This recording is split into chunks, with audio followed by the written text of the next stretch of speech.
కొల్లగొడుతున్నాయి. చివరికి మాకు కొంత రిజర్వేషన్ల రూపంలోనైనా ఊరట కలుగుతుంది.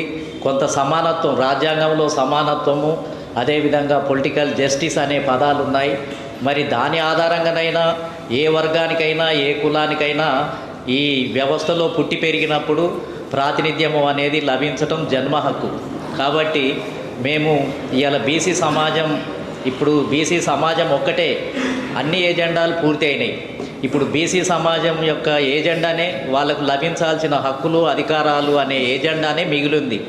దాన్ని మేము కోర్టులలో కూడా మరి వెళ్ళినప్పుడు అనేక రకాలైనటువంటి కారణాలతోటి మరి స్టేలు ఇవ్వటము అనేది జరుగుతుంది. గతంలో కూడా 1986లో ఎన్టీ రామారావు గారు రిజర్వేషన్లు పెంచినప్పుడు స్టే ఇవ్వటం జరిగింది.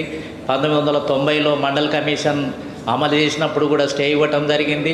ఇప్పుడు స్థానిక సంస్థలలో కూడా మరి రిజర్వేషన్లు పెంచినప్పుడు 42% పెంచినప్పుడు కూడా స్టే ఇవ్వటం జరిగింది. ఇదే కాదు, మహారాష్ట్ర, అనేక రాష్ట్రాలు, బీహార్ రాష్ట్రాల్లో కూడా స్టేలు ఇవ్వటం జరుగుతుంది. ఆర్టికల్స్ స్పష్టంగా ఉన్నాయి.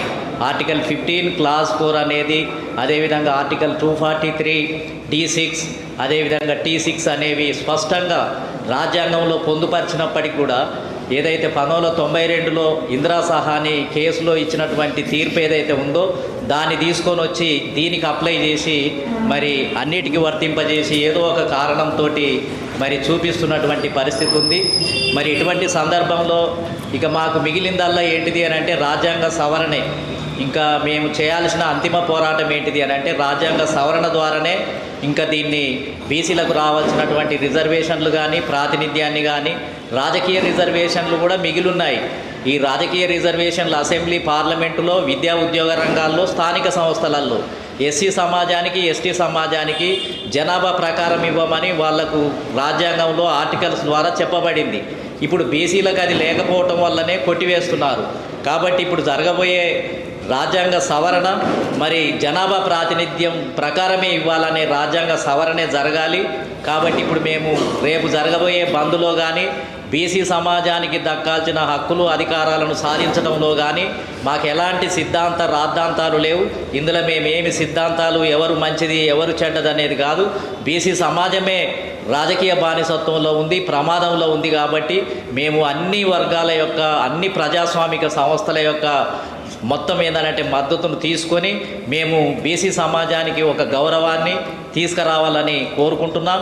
అందుకనే మరి బీజేపీ కానీ, లేకపోతే కాంగ్రెస్ కానీ, కమ్యూనిస్టులు కానీ, ఈవెన్ మావోయిస్టులు కూడా ఈరోజు బంద్కు మద్దతు ఇచ్చినటువంటి పరిస్థితి ఉంది. మరి కవితమ్మ గారిని మేము అనేక సంవత్సరాలుగా కూడా గమనిస్తూ ఉన్నాం. వారు అనేక సందర్భాల్లో మరి ఏ రాజకీయ పార్టీ కంటే ముందుగా మరి పూలే విగ్రహం గురించి కానీ, మహిళా రిజర్వేషన్ల గురించి కానీ కొన్ని సందర్భాల్లో వాయిస్ ఇస్తున్నప్పుడు ప్రజలలో ఒక ప్రధానమైనటువంటి చర్చకు కూడా వస్తుంది.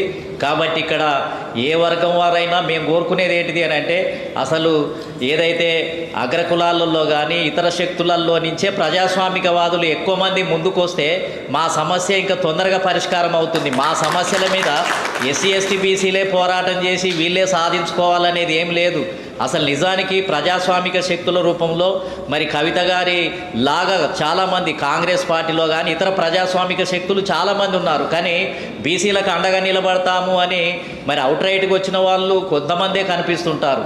కాబట్టి మేమనేది ఏంటిది అని అంటే మా లక్ష్యమే మరి పెద్దది. కాబట్టి దాన్ని సాధించడం కోసం మాకు ఎవరిని మేమేందనంటే దూరం పెట్టడానికి సిద్ధంగా లేము.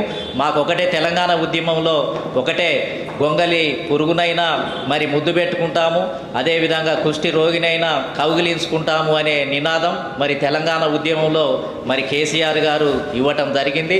ఇప్పుడు తెలంగాణ ఉద్యమంలో సిద్ధాంతము రాద్ధాంతము ఎలాంటి తేడాలు లేకుండా ముక్తకంఠంతో నిలబడ్డామో, బంధులు చేశామో, వంటవార్పులు చేశామో అలాంటిదే బీసీలకు సంబంధించినటువంటి ఉద్యమం. దీంట్లో కూడా మరి ఈ తేడాలు పెట్టుకొని మనం ఆలోచించకుండా బీసీలకు న్యాయం చేయడం కోసం అండగా నిలబడదాము అనే లక్ష్యంతో ముందుకు రావాలి. ఇంకా ఎలాంటి భేదాభిప్రాయాలు ఉండకుండా ముందుకు పోదాం.